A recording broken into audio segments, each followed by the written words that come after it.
दोस्तों, एक नगर में तुलाधर नाम का एक व्यक्ति रहता था। वह अपने जीवन से परेशान होकर एक दीपक के लौह के ऊपर अपने हाथ रख देता है। तुलाधर अपने संकल्प शक्ति को बढ़ाना चाहता था, क्योंकि उसको पता था कि व्यक्ति संकल्प शक्ति से ही हर कुछ पा सकता है और वह तब तक दीपक की लौह पर से हाथ नहीं उठाएगा जब तक कि उसका संकल्प शक्ति दृढ़ न हो जाए। और वो दीपक की लौह पर हाथ रखे हुए मन ही मन अपने लक्ष्य को, अपने विचारों को दोहरा रहा था, ताकि उसके संकल्प अंतर मन में उतर सके और ताकि वो एक दृढ़ संकल्पी व्यक्ति बन सके। देखते ही देखते दीपक की लौह की तेज से तुलाधर की हाथ की मांस फटने लगा। फिर भी वो दीपक पर से हाथ नहीं हटा रहा था, क्योंकि उसे संकल्पी व्यक्ति बनना था। उसी दौरान एक संत वहां से गुजर रहा था। यह देख वह संत तुलाधर के हाथ पकड़कर खींच लेता है और कहता है, क्या तुम पागल हो गए हो? ये तुम क्या कर रहे हो? तुम आखिर चाहते क्या हो? फिर तुलाधर रोंधे आवाज में कहता है कि हे महाराज, मैं कोई भी संकल्प लेता हूँ तो एक दो दिन में उसे तोड़ देता हूँ। मैं संकल्पी नहीं हूँ, मुझे दृढ़ संकल्पी बनना है और मैं किसी भी हालत में बनना चाहता हूँ। मैं संकल्प ना लेने के कारण मेरे संकल्प बार बार टूट जाने की वजह से मैं अपने जीवन में परेशान हूँ, जिस कारण से मेरे घर वाले भी अब मुझे कामचोर कहने लगे हैं। वे कहते हैं कि अपने साथियों को देख, वे क्या क्या करने लग गए हैं, कितना सफल हो गए हैं, काम कर रहे हैं, तू सिर्फ बैठा रहता है, दोस्तों के साथ इधर उधर घूमता रहता है, कोई काम भी नहीं करता है। महाराज, अब तो मुझे खुद पर शर्म आने लगा है। मैं कोई भी संकल्प को दृढ़ता से पालन नहीं कर सकता हूँ। मेरे मन में कोई भी संकल्प अंतर मन में उतर ही नहीं पाता है। मैं धीरे धीरे आलसी बनता ही जा रहा हूँ। मैं किसी भी काम को शुरू करता हूँ तो उसे कुछ दिन बाद ही छोड़ देता हूँ। मैं अपने संकल्प पूरे ही नहीं कर पाता हूँ। इसलिए मैं अपने संकल्प को दृढ़ बनाने के लिए इस दीपक की लौह पर हाथ रखा था, और जब तक मैं कठोर सहनशील ना बन जाऊं तब तक मैं इस दीपक पर से हाथ नहीं हटाने वाला था। लेकिन महाराज, आपने मुझे क्यों खींच लिया और मेरे काम को भंग क्यों कर दिया? मेरे काम में बाधा क्यों पहुंचाने आ गए? फिर वह संत तुलाधर के जवाब को सुनकर हल्के से मुस्कुराते हैं और कहते हैं कि बेटा, तुम जो सोच रहे हो वैसा बिल्कुल नहीं है। तुम्हारे मन में एक वहम पैदा हो चुका है। तुम्हें लगता है कि तुम अपने शरीर को नुकसान पहुंचाकर, शरीर को पीड़ा देकर एक संकल्पी व्यक्ति बन जाओगे, सहनशील बन जाओगे, जबकि ऐसा नहीं है। व्यक्ति सहनशील, संकल्पी तभी बनता है जब वो किसी की बिना हानि पहुंचाए, अपने शरीर को कोई पीड़ा ना देते हुए मानसिक रूप से मजबूत होकर किसी कार्य को करता है। फिर तुलाधर कहता है कि महाराज, अगर आप मेरे समस्या का समाधान कर सकते हैं तो करिए, नहीं तो मैं अपना काम करता हूँ। मेरे मन में जो आए मैं वो करूँगा। क्या आप मुझे सही मार्ग दिखा सकते हैं? दृढ़ संकल्पी व्यक्ति बनने में क्या आप मदद करने की कष्ट कर सकते हैं? फिर वह संत कहते हैं, क्यों नहीं बेटा, संकल्पी बनना बहुत सरल है। लोग समझते हैं कि ये बहुत मुश्किल है। लोग जल्दी ही हताश, निराश और चिंतित हो जाते हैं। वो कहने लगते हैं कि मेरे मन काबू में नहीं है, मैं तो कुछ भी कर नहीं सकता हूँ। मेरे जीवन में ही इतने सारे परेशानियाँ हैं, समस्याएं हैं। देखो, समस्याएं, परेशानियाँ हर किसी के जीवन में होती है।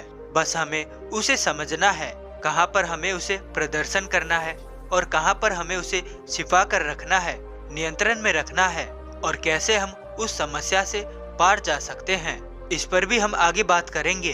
तो सबसे पहले मैं तुम्हें ये 7 बातें बताने जा रहा हूँ, जिसे तुम अगर समझ लेते हो, ध्यान से सुनते हो, तो तुम्हारे जीवन में कोई भी परेशानी तुम्हें बड़ा नहीं लगेगा। तुम एक दृढ़ संकल्पी व्यक्ति बन जाओगे और तुम्हें कभी भी विचलित होने की जरूरत नहीं पड़ेगी।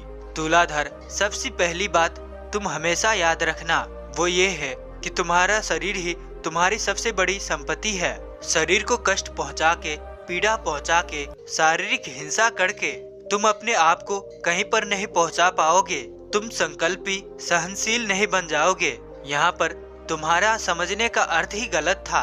शरीर को शारीरिक पीड़ा देने का अर्थ ये नहीं है कि तुम अपने शरीर को आग में जला लो, पानी में डुबा दो, बल्कि इसका अर्थ ये है कि तुम शारीरिक रूप से मजबूत हो, बलवान बनो, शारीरिक कसरत करो, व्यायाम करो, दौड़ो, खेलो कूदो। इससे भी तुम्हारा मनोबल बढ़ेगा और तुम लक्ष्य के प्रति समर्पित रहोगे। तुम एक संकल्पी व्यक्ति बनोगे, दृढ़ संकल्पी। जब हम शारीरिक कसरत करते हैं, व्यायाम करते हैं, योग अभ्यास करते हैं, तो इससे हमारा शरीर ही मजबूत नहीं होता, बल्कि हमारा मन की मांसपेशियां भी मजबूत होते हैं। स्नायु तंत्र भी स्वचालित होता है। शरीर की सभी स्नायु में, रक्त धमनियों में कंपन पैदा होता है, जिससे हम ज्यादा ताजगी और तंदुरुस्ती महसूस करते हैं, जिससे कि हम स्वतः ही संकल्पी व्यक्ति बन जाते हैं और अपने कार्य को सफलता और निरंतरता से करते हैं, मेहनत से करते हैं। तो तुम इससे क्या समझे? अर्थ वही था, बातें वही थी, शरीर को पीड़ा देने का।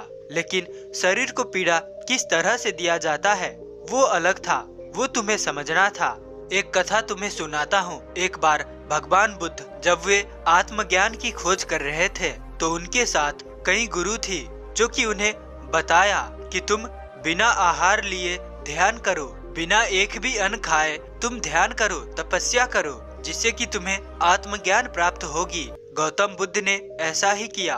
वो कई दिनों तक कोई भी अन्न, जल पान, किसी भी प्रकार की खाना को नहीं ग्रहण करेगा, जिसके कारण भूखे रहने की वजह से उनकी हालत बहुत कमजोर हो चुका था। वो चल भी नहीं पा रहे थे, बोल भी नहीं पा रहे थे। इस हालत में जब आम्रपाली ने उन्हें देखा, तब आम्रपाली कटोरी में खीर लाकर बुद्ध को खाने के लिए देती है, लेकिन बुद्ध मना कर देते हैं।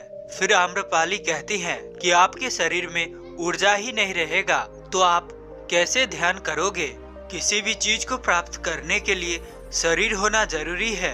आप जो भी हासिल करना चाहते हैं, उसके लिए आपका शरीर ही आपको उसके पास ले जा सकता है। इसीलिए आपको जीवित रहना जरूरी है, आपका शरीर होना आवश्यक है। और कहा जाता है कि उस स्त्री का ज्ञान बुद्ध के लिए सबसे बड़ा ज्ञान था। अगर उस स्त्री ने बुद्ध को ये नहीं बताया होता कि आत्मज्ञान के लिए शरीर का होना जरूरी है, तो आज शायद बुद्ध आत्मज्ञान को प्राप्त नहीं किए होते। और उस दिन से बुद्ध भोजन ग्रहण करने लगे और अपने ध्यान को भी नियमित रूप से करने लगे, और एक दिन वे आत्मज्ञान को प्राप्त हुए। तो इस कहानी से तुम क्या सीखते हो? कि किसी भी चीज को प्राप्त करने के लिए हमारा शरीर का होना बेहद जरूरी है। शरीर आवश्यक है उस लक्ष्य तक पहुंचने के लिए। दूसरी बात जो तुम्हें तुलाधर हमेशा याद रखनी है, वो है अपना अतीत अपने मन से हटाते रहना चाहिए।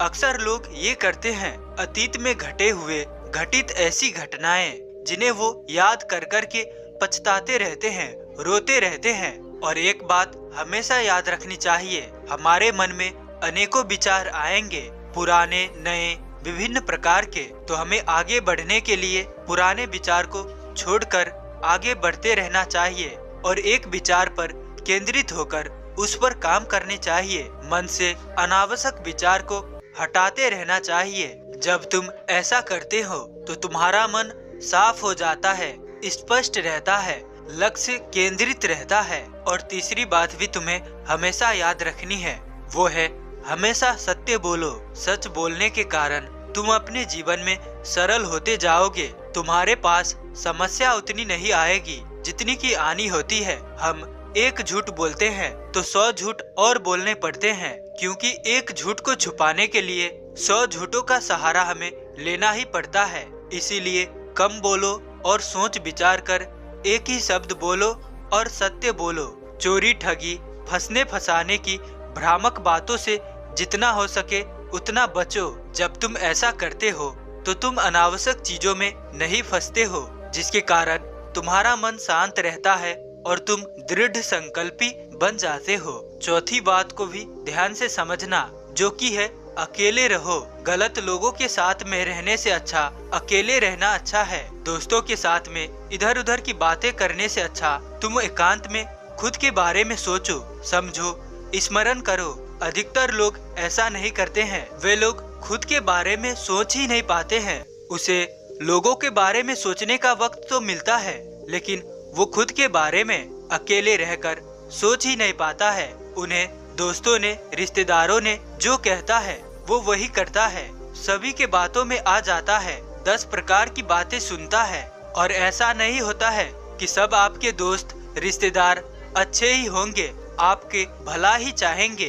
अधिकतर आपके दोस्त रिश्तेदार आपका भला नहीं चाहते हैं, आपका भला आप स्वयं चाहते हो। आज के जमाना में अपने लोग अपने नहीं होते हैं, क्योंकि सब अपने लिए सोचते हैं और खुद को दूसरे से तुलना करते रहते हैं, जो कि ये गलत है। तो इसीलिए किसी पर विश्वास मत करो, गलत संगत से बचो। और जो व्यसन करते हैं, जो नशा करते हैं, उसके साथ तो कभी नहीं रहना चाहिए। एक न एक दिन वो आपको भी नशा सेवन करने में मजबूर कर देगा और आप एक दिन फंस ही जाओगे। तो इसीलिए बेहतर यही है कि आप 10 लोगों की बात पर चलो, उससे अच्छा कि आप अपनी बात पर चलो और खुद पर ध्यान दो, अकेले रहो, जिससे कि आपका डिस्ट्रैक्शन कम होगा और आप दृढ़ संकल्पी और सहनशील व्यक्ति बन सकोगे।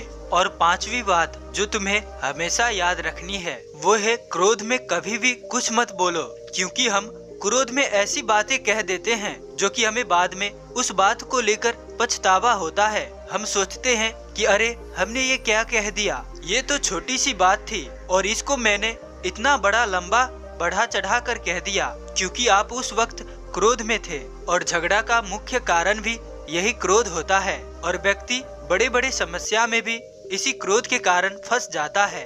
क्रोध एक ऐसा दलदल है जिसके कारण क्रोध में कहा गया वचन से, इसकी वजह से ही लोगों का रिश्ता हमेशा हमेशा के लिए टूट भी सकता है।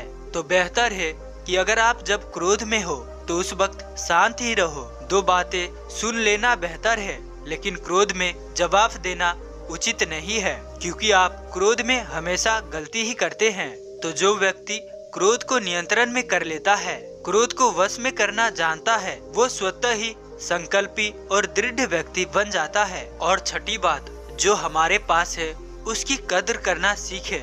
हम उसकी रोना रोते हैं जो हमारे पास नहीं है। हम इसी में दुखी रहते हैं कि वो हमारे पास आ जाए, लेकिन हम इसका शुक्रगुजार नहीं होते हैं जो हमारे पास पहले से ही मौजूद है। जैसे कि हमारे पास परिवार है, खुद का छोटा घर है, हाथ पैर सही सलामत है, जबकि दुनिया में ऐसे कितने सारे लोग हैं जिनके पास रहने को घर नहीं है, परिवार नहीं है, हाथ पैर नहीं है, शरीर से अपांग है, फिर भी वे अपने जीवन में कुछ न कुछ कर रहे हैं, हमसे अच्छा ही जीवन जी रहे हैं, जीवन में अच्छा कर रहे हैं। कई उदाहरण है जो हमसे भी अच्छा कर रहे हैं, सफल है। तो इसीलिए जो आज हमारे पास है उनका हमें आभार प्रकट करना चाहिए और उसे याद करके हमें अपनी चेहरे पर मुस्कान लानी चाहिए, खुश रहना चाहिए। और अंत में वह संत तुलाधर को बताते हुए कहते हैं, और आखिरी जो सबसे महत्वपूर्ण विशेष 7वीं बात है वो ये है कि सदैव सकारात्मक सोचो और बड़ा करने की सोचो। अक्सर हम छोटी मोटी समस्याओं से निराश हो जाते हैं, हताश हो जाते हैं। हम कहने लगते हैं कि अरे ये नहीं हुआ तो मेरे साथ कुछ अच्छा नहीं होगा, मैं कुछ अपने जीवन में कर ही नहीं पाऊंगा, मैं तो इस काम में असफल हो गया, मैं बहुत ही दुर्भाग्यशाली हूँ, जिसके कारण वो गलत गलत चीजों में फंस जाता है, दुर्व्यसन करने लगता है, कुलत में फंस जाता है, गलत लोगों की संगत में रहने लगता है। नकारात्मक लोगों की संगत से वो और भी नकारात्मक बनता चला जाता है। लेकिन जो व्यक्ति इस बात को समझता है कि ये तो जीवन है, अच्छे लोगों के साथ भी बुरा होता है और बुरे लोगों के साथ भी बुरा होता है, सभी के जीवन में दुख तो आता ही है, समस्या तो आता ही है, लेकिन हमें उससे विचलित न होकर उस दौरान उस समय हमें सकारात्मक सोच से आगे बढ़ते रहना चाहिए। और जो ऐसा कर लेता है वह दृढ़ संकल्पी, सहनशील स्वयं से बन जाता है। इतना कहकर वह संत मौन हो जाते हैं। फिर तुलाधर को समझ में आता है कि वह क्या गलती करने जा रहा था और वो किस चीज से अनजान था।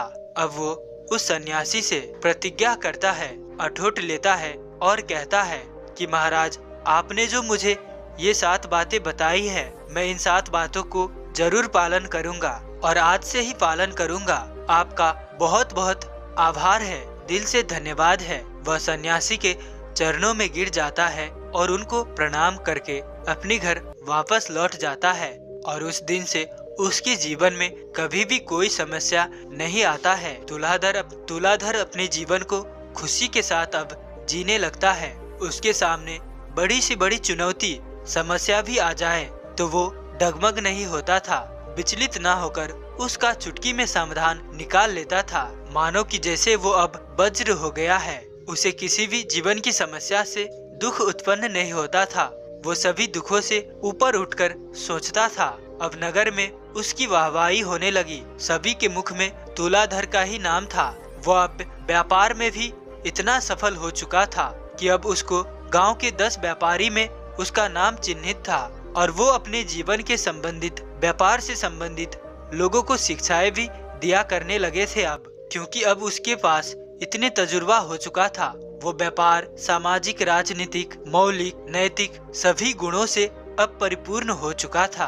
तो दोस्तों, इस तरह आपको भी अपने जीवन को बना लेना चाहिए। और अगर आप भी ऐसा खुशमय जीवन जीना चाहते हैं, शांति पूर्वक सफल होना चाहते हैं, तो इन 7 बातों को आज से ही मनन करिए और अपने जीवन में अनुसरण करिए। तो अगर अच्छा लगा हो तो वीडियो को लाइक और अपने दोस्तों में शेयर करना ना भूलें और साथ ही साथ चैनल को सब्सक्राइब करें और कमेंट में भगवान बुद्ध के सम्मान में नमो बुद्धाय लिखना ना भूलें। तो अंत तक मेरे साथ इस वीडियो में बने रहने के लिए मैं किशन शर्मा आप सभी का दिल से बहुत बहुत धन्यवाद करता हूँ। तो चलिए मिलते हैं ऐसी किसी और नई वीडियो में। तब तक के लिए अपना ख्याल रखें। धन्यवाद।